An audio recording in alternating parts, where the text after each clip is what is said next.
Šī gada sākumā vislielākais bērnu īpatsvars bija Rīgas reģionā 19,6%, bet mazākais Latgalē 16,5% liecina Centrālās statistikas pārvaldes dati. Starp novadiem lielākais bērnu īpatsvars bija Mārupes novadā 30,5%, bet mazākais bērnu īpatsvars bija Krāslavas novadā 13,5%. Pērn no Latvijas emigrēja 2200 bērnu, kas bija 13,5% no kopējā emigrējošo iedzīvotāju skaita. Savukārt imigrēja 2100 bērnu, veidojot 11,4% no kopējā iebraukušo iedzīvotāju skaita.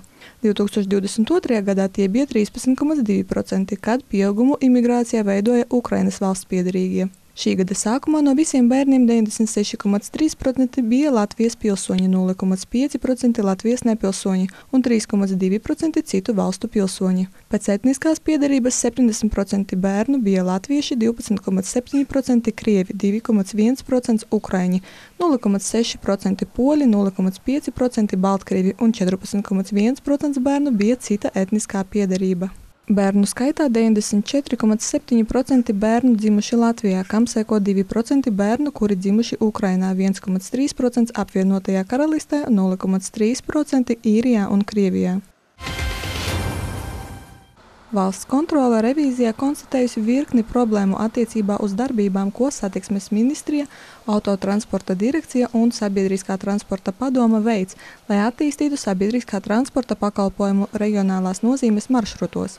Atbildīgās institūcijas sabiedriskā transporta maršrutos veido bez vienotas pieejas, neievēro normatīvo regulējumu par valsts garantējumu pakalpojumu apjomu, pilda normatīvajam aktam neatbilstošus lēmumus par maršrutiem, kuros pakalpojumus sniedz bez maksas, kā arī izvirza daļēji pamatotas sabiedriskā transporta pakalpojumu kvalitātes prasības.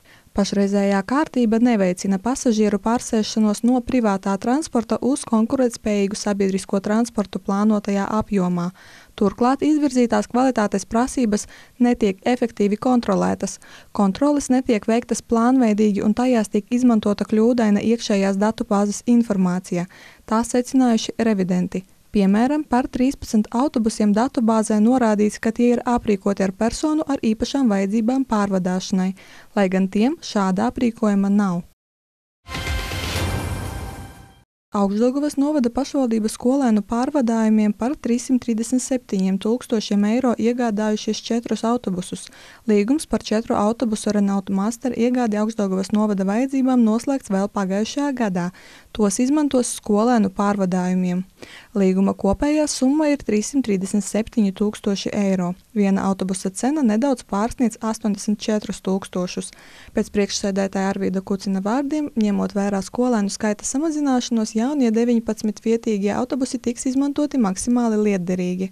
Autobusi tiks nodoti 4 apvienību pārvaldēm – Ilūgstes, Salienas, Līksnes un Višķu apvienībai. Savukārt Ilūgstes apvienības pārvaldes vadītājas pienākumu izpildītāja Ruta Buldure norāda, ka vecie autobusi lūst rūsē, remontam nepieciešami lieli finansiālie līdzekļi, kas ir neizdevīgi. Pašvaldība plāno iegādāties arī elektriskos autobusus. Tie tiks piegādāti Ilūgstes un Višķu apvienībām nākamā gada sākumā. Pārkāpta sarkanā robeža. Tā biedrības Ņū Īst vadītājs Jorens Dobkevičs raksturo Daugavpils valsts pilsētas pašvaldības rīcību. Jau pusgadu mājaslapā nav publicēta nekāda informācija par šīs organizācijas jauniešu aktivitātēm. Lielākā daļa no tām ir pasākumi Ukrainas un Baltkrievijas demokrātisko vērtību atbalstam, par kritisko domāšanu un sabiedrības līdzdalību. Tagad pašvaldībai nosūtīta vēstule ar lūgumu skaidrot nostāju. Kā mēs varam labāk sadarboties, varbūt mums nepareizi sūtījām relīzēs, varbūt kāds no 11 kontaktiem, kuriem mēs sūtījām, nedābuju šo informāciju vai kaut kā, vai tur ir kaut kāda cita lieta. Mums ir tad šaubas, kā Daugavpils pašvaldībā pastāv tādā pusslepena, vai nezinu, kā to pateikt, tad cenzūra uz konkrētiem tematiem, kuri viņi neļauj un negrib un izvēras no tas, lai to publicētu. Par citām biedrībām ieraksti publicēti teju 180 reizes. Sākotnēji bija tikai bažas, bet Mediju attīstības un pētniecības centra pētījumā anonīmi par Ukrainas karogu izvietošanu publiskā vidē citēts kāds bijušais pašvaldības darbinieks. Pasarg Dievs, ja ainavu arhitekts vēl puķi sastādīs ne tājas krāsās. Bija tāds skandāls, ka nedrīkst. Vienīgais, ko es zināju, ka nedrīkst nekur tādus karogus likt, pat nevajag piedāvāt. Domē uzsver, ka tās mājaslapa nav reklāmas platforma un pret visiem ievērota vienlīdzīga pieeja, publicētas valsts iestāžu preses relīzes un viedokļi, kā arī pašvaldības darba aktualitātes un ieguldījums projektos.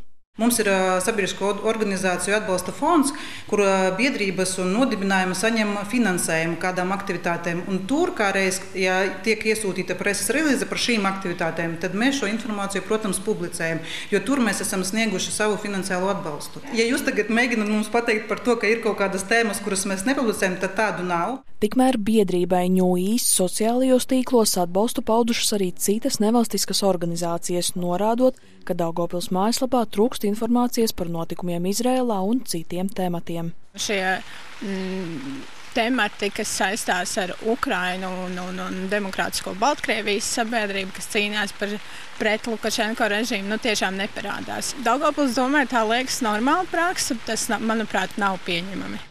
Organizāciju pieredze ir dažāda. Žanis Ovčinko ar domu biedriem īsteno projektus par mentālo veselību un vienlīdzību. Lielākoties pašvaldība relīzes publicēja, bet atsevišķos gadījumos pēdējā brīdī meklēti vājie punkti. Bija pasaukums ar nosaukumu Mentāla veselība un LGBT+. Tur bija tā, ka es aizsūtīju preses relīzes un redzu, ka informācijas nav. Pasākuma dienā vispār piezvanīja un teica, ka mums vajag atcelt, un lēmums bija tieši no domēs. Viņi to paskaidroja, ka mums nebija parakstīts līgums ar telpām. Mēs esam organizējuši arī 3 apkaimju domnīcas, un informācija par tām pēc mūsu lūguma sabiedrisko attiecību nodaļas speciālisti publicēja domes mājaslapā. Mēs gan gribētu, lai vispār pašvaldība iesaista pilsonisko sabiedrību arī lēmumu pieņemšanā un īpaši jau par tiem jautājumiem, kas pilsoniskās sabiedrības organizācijām katrām ir prioritāte. Un ko darīt? Turpmāk skatīties lēmumu pieņēmējiem un pašvaldībai uz rokai, informēt mūsu sadarbības partnerus, informēt mēdījus un aktivizēt tos vietējos pilsoniskus aktivistus. Šobrīd tiek gatavota atbilde. Es neesmu tiesīga jums teikt par to atbildes saturu, bet viņa tiek gatavota un likumā noteiktā kārtībā mēs sniegsim atbildi. Daugavpilī ir aptuveni 600 biedrības, un ja viņas visas sūtīs un lūgs no jums publicēt to informāciju, tas Daugavpils pašvaldības mājaslapā nav vienkārši reāli izdarāms. Latvijas pašvaldību savienībā skaidro, ka Daugavpils valstspilsēta nav tās biedras, tāpēc vērtēt situāciju nevar. Par līdzīgiem precedentiem citās pašvaldībās informācijas nesot. Kritēriji par to, kādu tieši informāciju publicēt, nav noteikti arī pašvaldību likumā. Muzikālā augusta 2. ceturtdienā uzstāsies Ventspils Big Bands un grupa Auļi. Šī gada 8. augustā Andreja Pumpura skvērā festivāla Muzikālais augusts Daugavpilī 2024 ietvaros notiks 2 koncerti. 6:00 vakarā uzstāsies Ventspils Big Bands, bet 7:30 vakarā grupa Auļi. Festivāls Muzikālais augusts Daugavpilī šogad notiek jau 12. reizi. 5 ceturtdienās Andreja Pumpura skvērā un Vienības nama koncertzālē būs iespēja apmeklēt 7 dažādus pasākumus. Visa programma atrodama www.vnfestivals.lv, www.vienībasnams.lv un www.daugavpils.lv.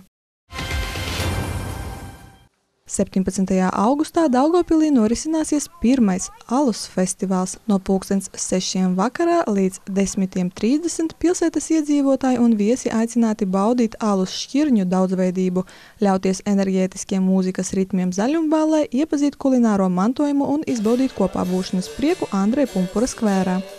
Katram Latvijas novadam ir atšķirīgas metodes un dažādi alus brūvēšanas darbarīki, jo alus tāpat kā maize glabā gadsimtiem senas tradīcijas un apvieno cilvēkus. No 6 līdz 8 vakarā Zaļumballi ieskandinās Juris Ostrovskis, izpildot zināmas un tautā iemīļotas dziesmas. No 8 līdz 10:30 par labāko deju mūziku gādās grupa Daba Sudurovas. Pasākuma laikā apmeklētājiem būs iespēja piedalīties konkursos un ar alu saistītās aktivitātēs. Neskatoties uz neskaitāmo līdzjutēju sarūktinājumu, mūsu galvenie pretendenti uz olimpiskajām medaļām 3x3 basketbolisti šoreiz olimpiādē palika bez tām. Bijušie olimpiskie čempioni, kuri pirms vairākiem gadiem iespaidīgā cīņā izcīnīja zeltu, arī šoreiz turnīru sāka ļoti veiksmīgi, grupu turnīrā uzvarot 7 no 7 spēlēm. Latvijas komanda, kuru šoreiz pārstāvēja Nauris Miezis, Kārlis Lasmanis, Francis Lacis un Zigmārs Raimo, ar 21-14 pārspēja lietuviešus, ar 21-12 nīderlandiešus, 22-8 ķīniešus, 21-19 amerikāņus, spēlē ar francūžiem 22-20, bet pēc tam serbiem un poļiem šie mači noslēdzās ar rezultātiem 21-14 un 22-16. Mūsējie uzvarēja visos 7 mačos un kvalificējās pusfinālam, kur par pretiniekiem atkal kļuva Francijas izlase. Izslēgšanas spēles ir pavisam cita līmeņa spēles, kļūdas šeit vairs netiek piedotas. Šoreiz spēle ar Franciju bija pavisam savādāka, šoreiz pārliecinātāki izskatījās francūži. Tālie metieni, ar kuriem mūsējie ir slaveni, šoreiz nebija sekmīgi, un spēle nevedās arī aizsardzībā. Rezultātā sakāve ar rezultātu 14-21 un ar dievas cerībām uz zeltu. Tomēr joprojām pastāvēja izraces uz bronzas medaļām. Dažas stundas vēlāk Latvijas izlase spēlē ar Lietuvu. Notika ļoti spītīga cīņa, kuras galā uzvaru izcīnīja lietuvieši, kas ar 21-18 pārspēja mūsu basketbolistus. Tas sāp. Visam, ko panācām grupu turnīrā, šodien nebija nozīmes. Tās ir izslēgšanas spēles. Viņi mūs novērtēja, meklēja, kā mūs apturēt. Lietuvieši šajā spēlē bija labāki, bet taktikā neiedziļināšos. Kopumā mums nav par ko kaunēties. Olimpiādē parādījām labu basketbolu. Paldies visiem, kas mūs atbalstīja. Tā sagrāvi komentēja komandas pieredzējušākais spēlētājs Nauris Miezis, un tomēr vēlamies pateikties mūsu sportistiem par šīm spēlēm un brīnišķīgām emocijām, ko viņi sniedza saviem līdzjutējiem.